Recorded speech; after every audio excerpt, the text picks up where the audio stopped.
민망한 말씀을 좀 먼저 드리고 시작하려고 합니다. 이 본문은 사실 어린 시절 제가 불순한 동기로 사용하려고 노린 적이 있습니다. 사랑하는 사람이 생기면 이 본문을 소개해 주면서 나의 마음이 이렇다라는 것을 이렇게 보여주려고 했던 마음이 있었는데요. 그런데 그런 시선으로 이 구절을 보면 좀 어딘가 제 마음이랑 딱 맞아떨어지는 느낌이 잘 안 났습니다. 로맨틱한 사랑을 노래하고 낭만적인 사랑의 아름다움을 노래해야 할 것만 같은데 이상하게도 고린도전서 13장의 사랑은 그런 느낌이 좀 덜하다고 느껴지는 거죠.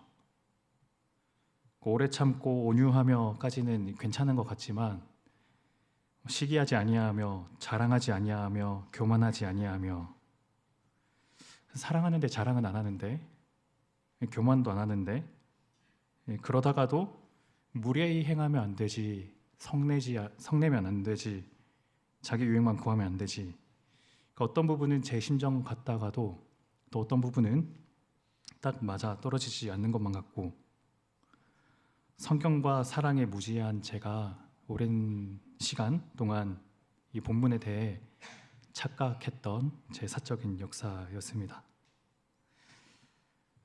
제가 그렇게 느낄 수밖에 없던 이유가 있습니다.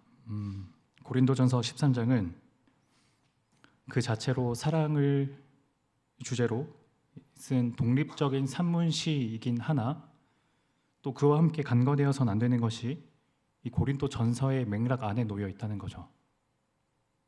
그러니까 맥락과 상황 안에서 이해되어야 한다는 말인데요. 고린도 교회의 상황과 또 그를 향한 바울의 심정, 고린도 전서의 맥락들이 이 13장에서는 종합적으로 이해되어야 한다는 말입니다. 그런 점에서 오늘 본문인 고린도전서 13장의 사랑은 이 같은 성경 16장 14절의 사랑과 같은 의미의 단어입니다.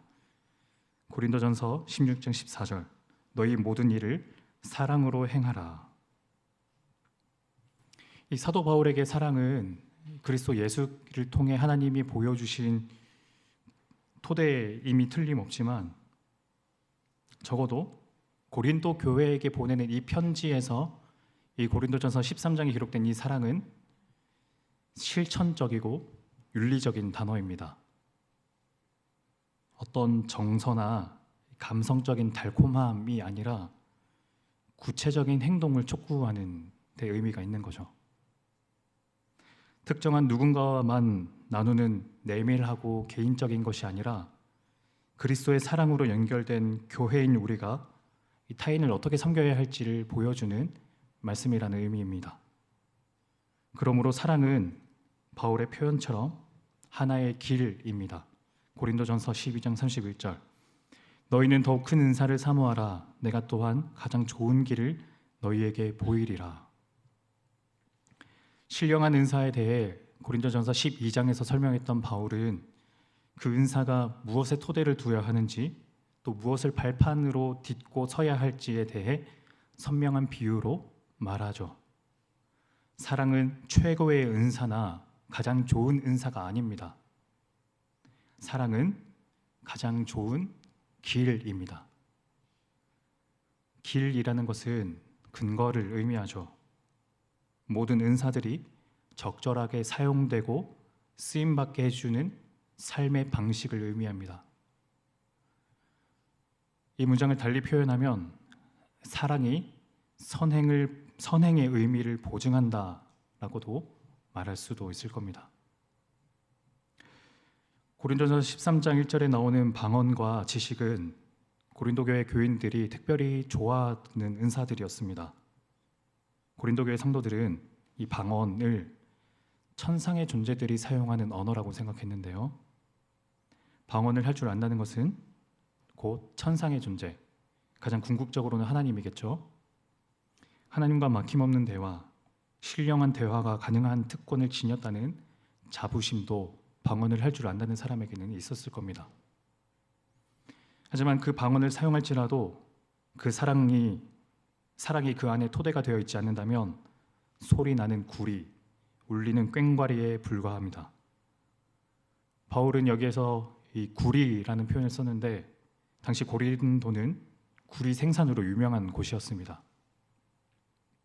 고린도 교회 교인들에게 익숙하고 낯익은 사물로 사랑 없이 하는 방언의 무용함에 대해 바울은 꼬집습니다. 그런가 하면 2절에 예언하는 능력과 모든 비밀과 모든 지식을 안다는 것은 구약의 선지자들이 한 예언과 크게 다르지 않는 것으로 이해했습니다. 하나님이 세상을 운행하시는 계획, 그리고 이끄실 비전, 종말에 일어나는 일들, 이런 것들이 인간이 쉽게 도달할 수 없는 하늘의 비밀이죠. 그러나 이 역시 사랑이 없으면 아무것도 아닙니다. 산을 옮길 만한 믿음이라는 것은 예수님의 가르침을 떠올리게 만들죠. 마가복음 11장 23절, 내가 진실로 너희에게 이르노니 누구든지 이 산더러 들리어 바다에 던져지라 하며 그 말하는 것이 이루어질 줄을 믿고 마음에 의심하지 아니하면 그대로 되리라. 이렇게 주님께 칭찬받을 믿음이 있다 손치더라도 그 안에 사랑이 없으면 아무것도 아닙니다. 3절에 내가 갖고 있는 것으로 구제의 실천을 하거나 내 몸을 불사르게 내주겠다는 철저한 희생이 담긴 희생 역시 사랑이 담지되지 않으면 아무것도 아닙니다.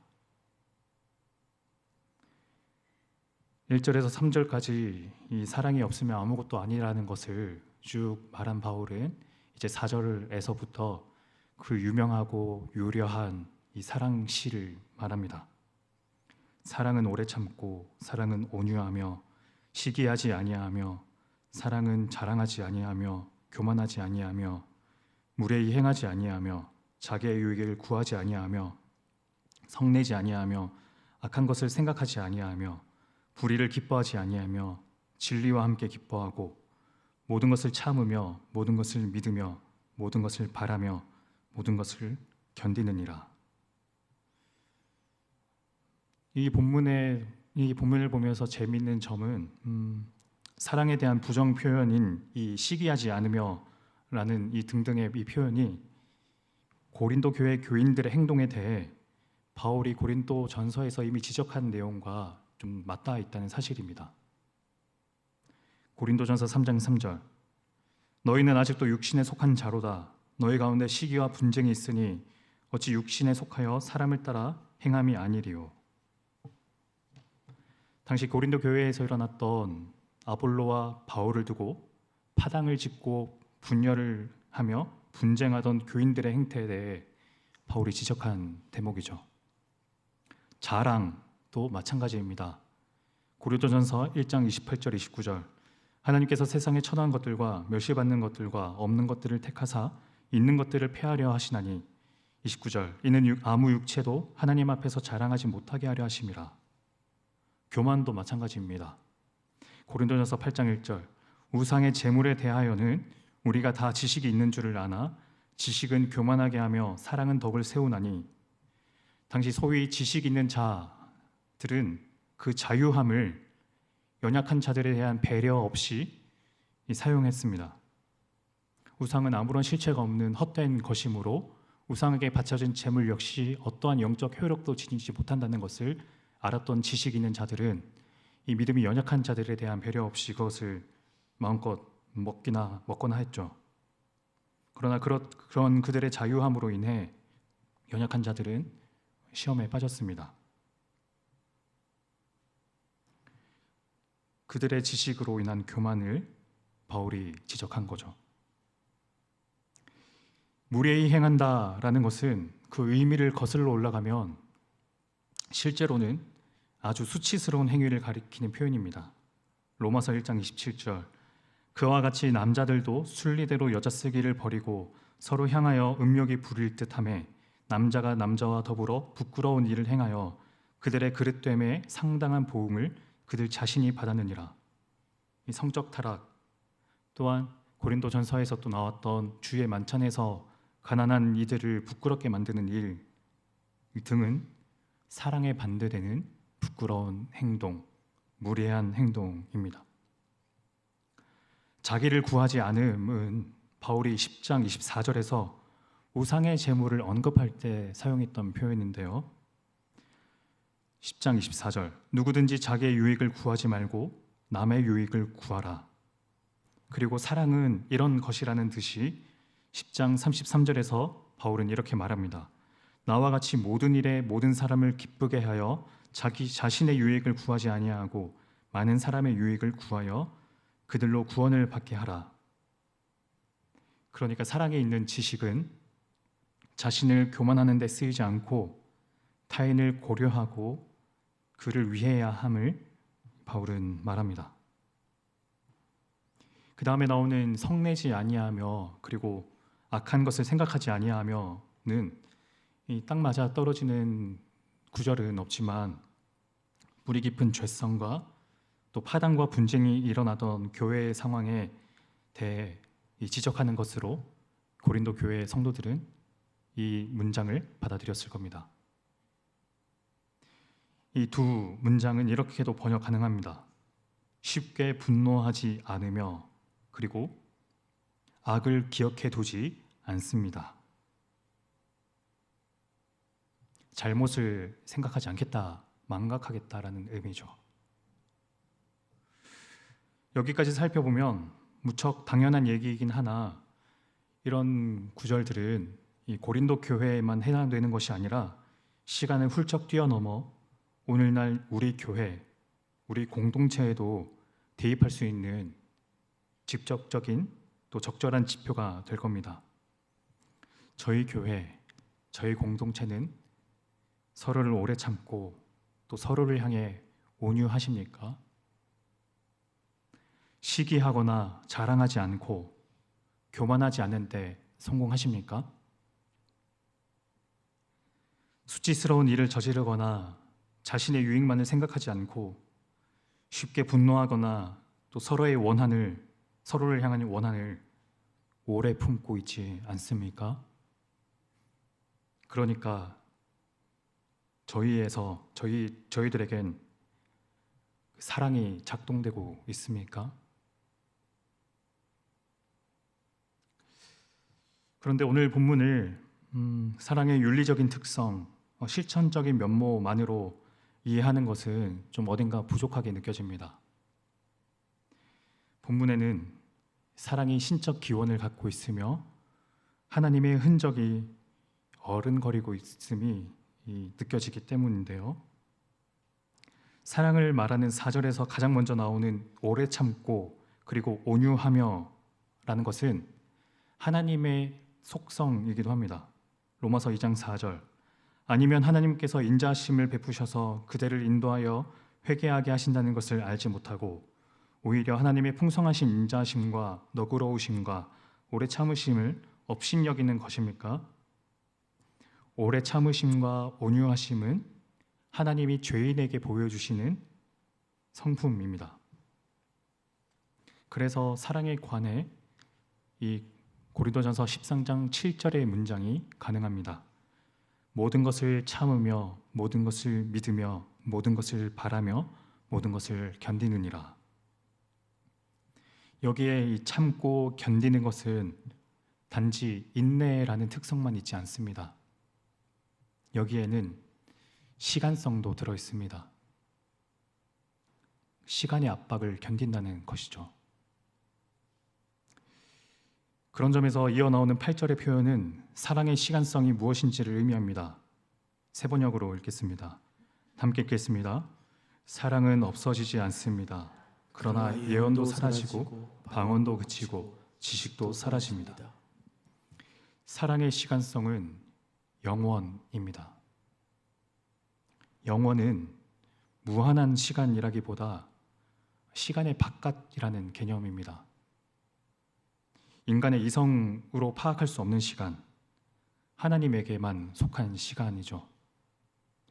사랑이 인간에게 속하지 않고 하나님께 속한 것이므로 시간이 삶에서 빼앗아가는 것으로부터 사랑은 자유로울 수 있습니다. 시간의 한계 안에 있는 것들은 시간이 흘러가는 동안 낡거나 바래지거나 이윽고 소멸하거나 사라지게 되죠. 하지만 사랑은 시간의 압박을 견딥니다. 애초부터 사랑은 시간의 바깥, 그러니까 하나님께 속한 것이기 때문에 그리하여 믿음과 소망, 사랑 중에 사랑이 제일인 이유는 이 땅의 역사가 막을 내리고 완전한 하나님의 나라가 임한다면 인간의 믿음과 소망은 존재의 가치를 잃게 되기 때문입니다. 하나님의 자녀임을 확인해 주는 믿음과 아직 완전히 임하지 않은 하나님의 나라를 향한 소망이 이제는 완전하게 성취되었기 때문이죠.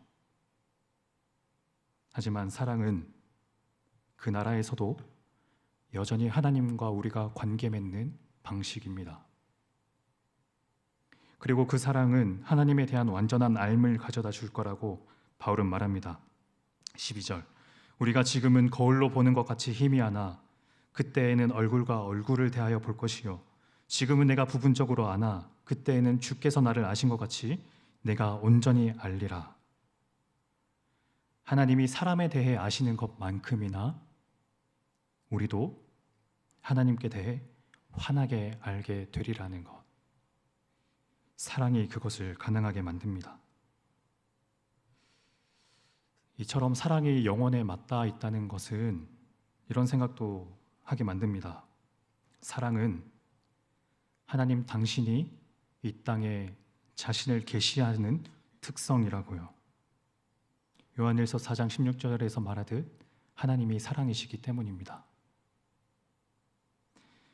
그런 맥락으로 오늘 본문을 다시 한번 좀 보면 하나님의 속성이 본문에 나타난 사랑에 충분하게 묻어 있다는 것을 알게 될 텐데요. 사람의 방언도 천사의 말도 예언하는 능력과 하나님의 계시를 말하는 예언, 기적을 행하는 믿음, 나의 소유를 나누어 주거나 나를 희생한다 하더라도 사랑이 없다면 아무것도 아니라는 말은 곧 사랑은 의미의 토대라는 말과 같습니다. 은혜의 중력이자 영혼의 무게라고도 할 수 있을 겁니다. 한 사람의 존재의 의미, 가치, 그것이 하나님에 의해 보증받는 것처럼 사랑은 교회의 모든 사역과 성도의 선행에 고귀한 무게를 실어줍니다. 의미를 준다는 것은 단순히 어떤 가치를 부여하는 차원만은 아닙니다. 생명을 건네는 것이죠. 그 사람의 행동을 살아있게 한다는 것입니다. 그리하여 그 선행을 입은 사람은 사랑을 건넨 사람이 그 선행 안에 담은 생명을 전달받습니다. 내가 이곳에 존재하고 살아야 할 이유와 의미를 깨닫게 되고 내가 속한 공동체에 내가 필요하다는 가치를 깨닫게 하며 나의 존재가 무용한 것이 아님을 아무 의미 없는 것이 아니라는 것을 사랑은 알게 해줍니다. 사랑이 시기하거나 자랑하거나 교만하지 않고 무례하지 않고 자기 유익만을 구하지 않고 분을 내거나 악을 기억하지 않는 이유는 이런 것들에는 생명을 전달하는 것이 아니라 도리어 그 생명을 갉아먹죠. 사람의 존재 이유나 가치를 깎아내립니다. 하지만 사랑은 당신이 이곳에 있어야 하며 여전히 하나님과 그리고 함께하고 있는 공동체 구성원들에게 사랑받을 만한 사람이라는 것을 알려줍니다. 존재의 의미와 그 사람의 근거를 견고하게 다져줍니다. 그러므로 사랑이 사라지지 않는 이유를 이렇게도 말할 수 있을 겁니다. 하나님이 사랑이시자 사랑이 곧 생명이기 때문입니다. 늘 살아있는 거죠. 사랑을 전하는 일이 곧 생명을 건네는 일이라는 말은 필연적으로 나 자신의 죽음을 전제하는 것이기도 합니다. 4절에서 5절의 문장들을 삶에서 이루어내기 위해선 나의 자의식과 자아가 살아있으면 가능하지 않습니다.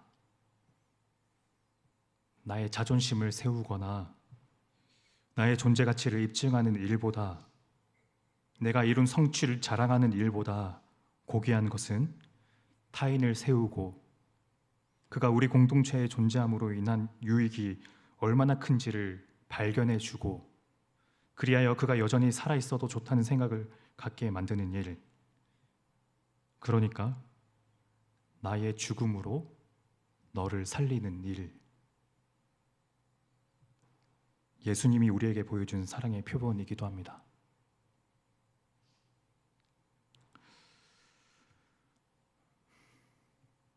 어딘가 멋있는 말들을 많이 모아놓고 저는 마치 이런 사랑을 다 할 수 있다는 식으로 말씀을 전한 것 같은데요.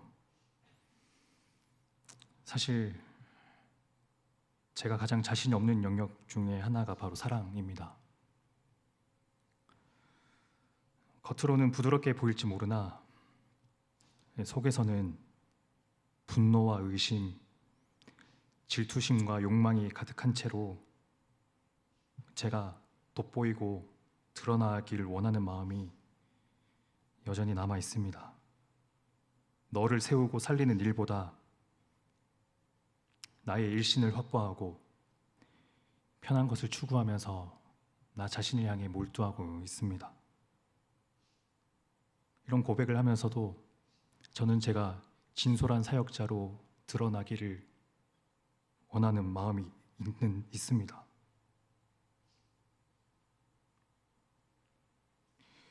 그러니까 사랑을 추구하는 일은 나 자신과 끊임없이 싸우는 일입니다.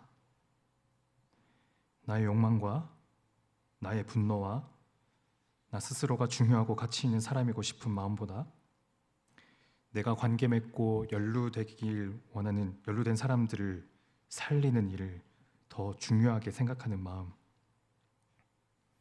하나님과 예수님께서 우리에게 이미 보여주셨고 그렇게 하신 그 마음을 실천하는 마음으로 그렇게 사랑을 추구하면서 나 자신과 계속해서 싸워 나가시는 성도님들 되시길 축복합니다. 이렇게 찬양하면 좋겠습니다.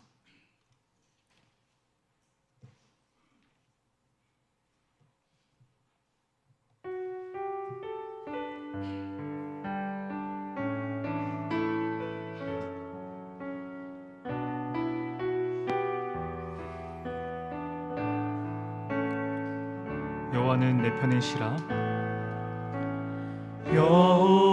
여호와는 내 편이시라. 내가 두려워하지 않네. 주는 나의 능력이시요 나의 구원이 되셨도다. 여호와는 내 편이시라. 여호와는 내 편이시라. 날 사망에서 건지셨네. 날 사망에서 건지셨네. 주는 나의 찬송이시요 주는 나의 찬송이시요 나의 구원이 되셨도다. 주는 나의 하나님이시라. 주는 나의 하나님이시라. 내가 주께 감사하리이다. 주는 나의 하나님이시라. 내가 주를 높이리이다. 여호와는 내 편이시라. 여호와는 날 사망에서 건지셨네. 날 사망에서 건지셨네. 주는 나의 찬송이시요 주는 나의 찬송이시요 나의 구원이 되셨도다. 주는 나의 하나님이시라. 내가 주께 감사리다.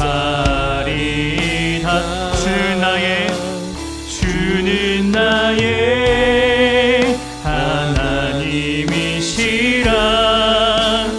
내가 주를 높이리. 여호와께 감사하라. 여호와께 감사하라. 그는 선하심이라. 여호와께 감사하라.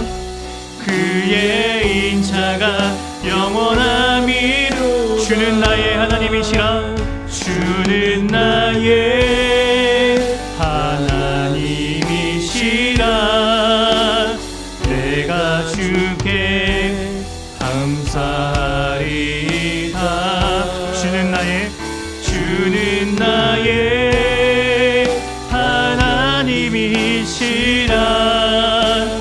내가 주를 높이. 주는 나의 하나님이시라. 주는 나의 하나님이시라. 내가 주께 감사하리다. 주는 나의 하나님이시라. 내가 주를 높이. 한 번 더. 주는 나의 하나님이시라. 주는 나의 하나님이시라. 내가 주께 감사하리다. 주는 나의 하나님이시라.